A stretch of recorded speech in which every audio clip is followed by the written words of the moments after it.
Okwuo maka ube n'ala Igbo. Mkpụrụ akụkọ ole ga-agbata gị n'obi? O nwere ike ọ bụrụ otu, nwekwara ike ọ bụrụ abụọ. N'ihe onyonyo a, anyị ga-egosi unu ube dị iche iche enwere n'ala Igbo. Enwere ike mara ha ncha, enwekwanara ike otu n'ime ha bụ nke ị na-amaghị.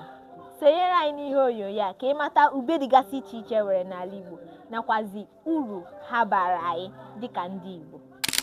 Oge ọbụla e kwuru maka ube, kedu ihe izizi ga-agbata gị n'uche?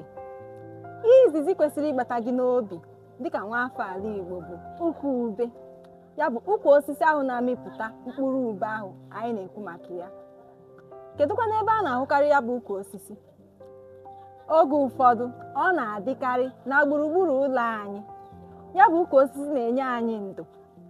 Ya bụ ukwu osisi na-amịpụtakwa mkpụrụ osisi ube nke na-enye anyị ego anyị ji atacha ọsa. Ịma na ya agụụ dị kịta. Mana ire ya ime gịnị? Inweta ego ị ga-eji zụọ nri nye ezinụlọ gị ka ha rijuo afọ. Enwegasịrị ụdị ube dịgasị iche iche, etu ahụ ka ukwu ya dị iche iche. Ma ube ndị a nwere ihe dị iche iche ha na-enye anyị n'ahụ. Ada nwaanyị, biko gwakena anyị ụdị ube anyị nwegasị. Anyị nwere ụdị ube dị iche iche, ụdị ube atọ.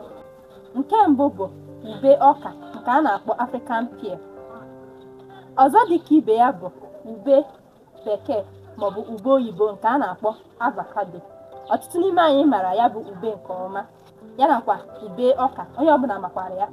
Ube nke atọ nke m maara na ọ bụghị mmadụ niile mara maka ya bụ ube bụ nke a na-akpọ ube mgba maọbụ ube okpoko. Ọ bụrụ na bekee akpọ ya African olive, ọ bụghị mmadụ niile mara maka nke ahụ, mana n'ụbọchị nke taa ị ga-ama maka ya bụ ube.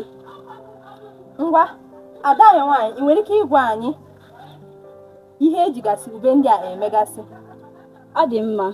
Abịa na ube nke anyị maara a na-akpọ African pear bụ nke anyị maara iji ata ọka. Ụfọdụ anaghịkwa achọ iji ata ọka, ụfọdụ na-achọ ịracha naanị ya.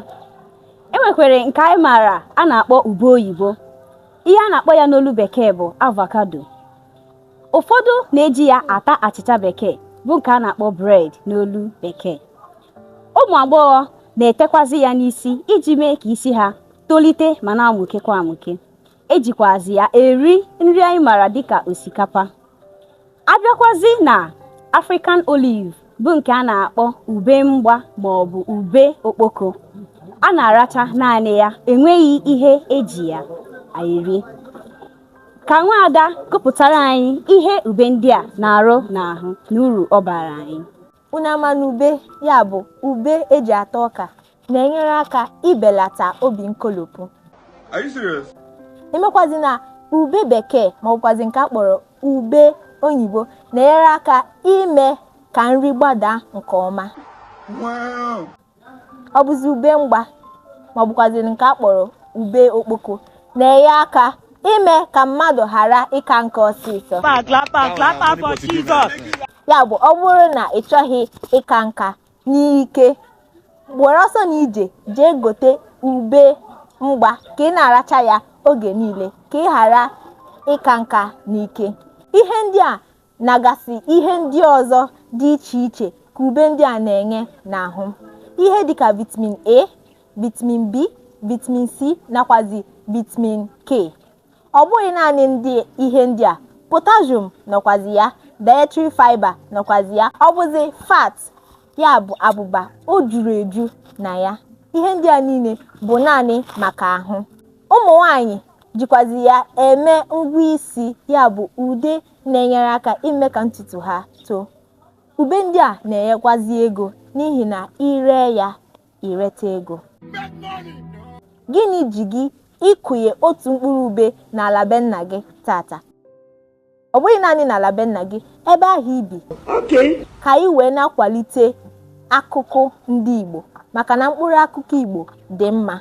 Mkpụrụ akụkụ Igbo bụ ozuru mba ọnụ. Ndewonu.